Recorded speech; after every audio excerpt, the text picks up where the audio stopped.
క్యూనే న్యూస్కు స్వాగతం. సిరికొండ మండలంలోని రావుట్ల, న్యావనంది గ్రామాలలో ఎన్నికలలో గెలిచిన తర్వాత rural MLA doctor Rekulapalli Bhupathi Reddy సతీ సమేతంగా మొట్టమొదటిసారిగా రావడం జరిగింది. మోటగా రావుట్ల గ్రామంలో గడిమాకుల రాజరాజేశ్వర దేవాలయంలో అన్నపూజ నిర్వహించారు. న్యావనంది క్రాసింగ్ దగ్గర గల రామాలయ ఆలయంలో పూజ నిర్వహించి వారు ఏర్పాటు చేసిన సన్మాన సభలో ఎమ్మెల్యే భూపతిరెడ్డిని, వారి సతీమణిని ఘనంగా సన్మానించారు. ఈ కార్యక్రమంలో కిషన్ సేత్ జిల్లా అధ్యక్షులు ముప్పగంగారెడ్డి, జిల్లా డిటిసి ప్రధాన కార్యదర్శి Velma Bhaskar Reddy, Golla Erranna Ramachandar, rural Congress party youth అధ్యక్షుడు మమ్మాయి నరేష్, కాంగ్రెస్ పార్టీ మండల అధ్యక్షుడు బాకారం రవి, బాకారం సంతోష్, మైనార్టీ సెల్ మండల అధ్యక్షుడు సయ్యద్ ఆసిఫ్, మండల బీసీ సెల్ అధ్యక్షుడు నర్సింగ్రావు, ఎస్సీ సెల్ జిల్లా అధ్యక్షుడు సంతోష్ నాయక్, ఎస్సీ సెల్ అధ్యక్షుడు Samel, BC cell general secretary Shobhan Goud, Kishan Keth మండల అధ్యక్షుడు నర్సారెడ్డి, చాకలి రమేష్, జిల్లా మల్లేష్ జాఫర్, కుందెల శ్రీనివాస్ ముదిరాజ్, న్యావనంది గ్రామశాఖ అధ్యక్షుడు Narender, VDC chairman Ramesh Reddy, senior నాయకులు తదితరులు ఇట్టి కార్యక్రమంలో పాల్గొన్నారు.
గత ప్రభుత్వం ఏం చేసేదో దాంట్లో పోకుండా ఖచ్చితంగా మిగతా వారికి ఇవన్నీ కూడా మీకు చేపిస్తామని చెప్పి సందర్భంగా తెలుస్తా ఉన్నాను. చాలా విషయాలు 6 న్యాయముల గురించి ఎప్పుడు మీకు చాలా విషయాలు చెప్పినాం. మీరందరూ కూడా నమ్మి నాకు ఒక అవకాశం ఏమంటే మీరందరూ కూడా దయచేసి మాకు మరి నాన్న కల్పించారు. ఇక్కడ కాంగ్రెస్ పార్టీ అధికారంలోకి వచ్చింది. వచ్చిన తర్వాత మా ప్రియతమ నాయకుడు రేవంత్ రెడ్డి గారు కూడా ముఖ్యమంత్రిగా ప్రమాణ స్వీకారం చేశారు.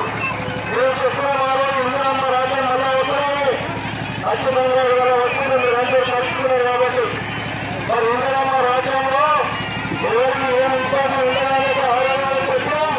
తప్పకుండా చెప్పింది చేసి చూపిస్తామని చెప్పే సందర్భంగా తెలియజేస్తా ఉన్నాం.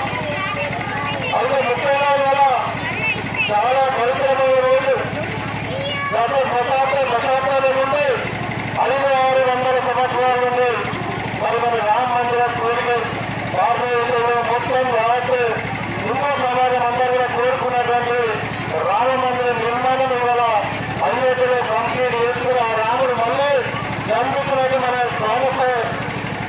ప్రాణ ప్రతిష్టాపన చేసుకున్నటువంటి ఈ రోజుల్లో రామాలయంలో కూడా అక్కడ మనం ఉన్నటువంటి కంప్లీట్ హాల్ నీళ్ళు నడిపించినప్పుడు ఒక గోడు గురించి మనం ఇక్కడ దేవాలయానికి వాడుతున్నటువంటి గోడులో మన దేవుని ఎమ్మెల్యే సంక్రాంతి ఇచ్చిన ఇక్కడ తప్పకుండా ఈ రామాలయానికి ట్రాన్స్ఫర్ వారు నిర్మించుకున్నాం. ఈ రామాలయం ఉన్నటువంటి చోటు ఎట్లా ఉందంటే చాలా బ్రహ్మాండంగా ఉంది.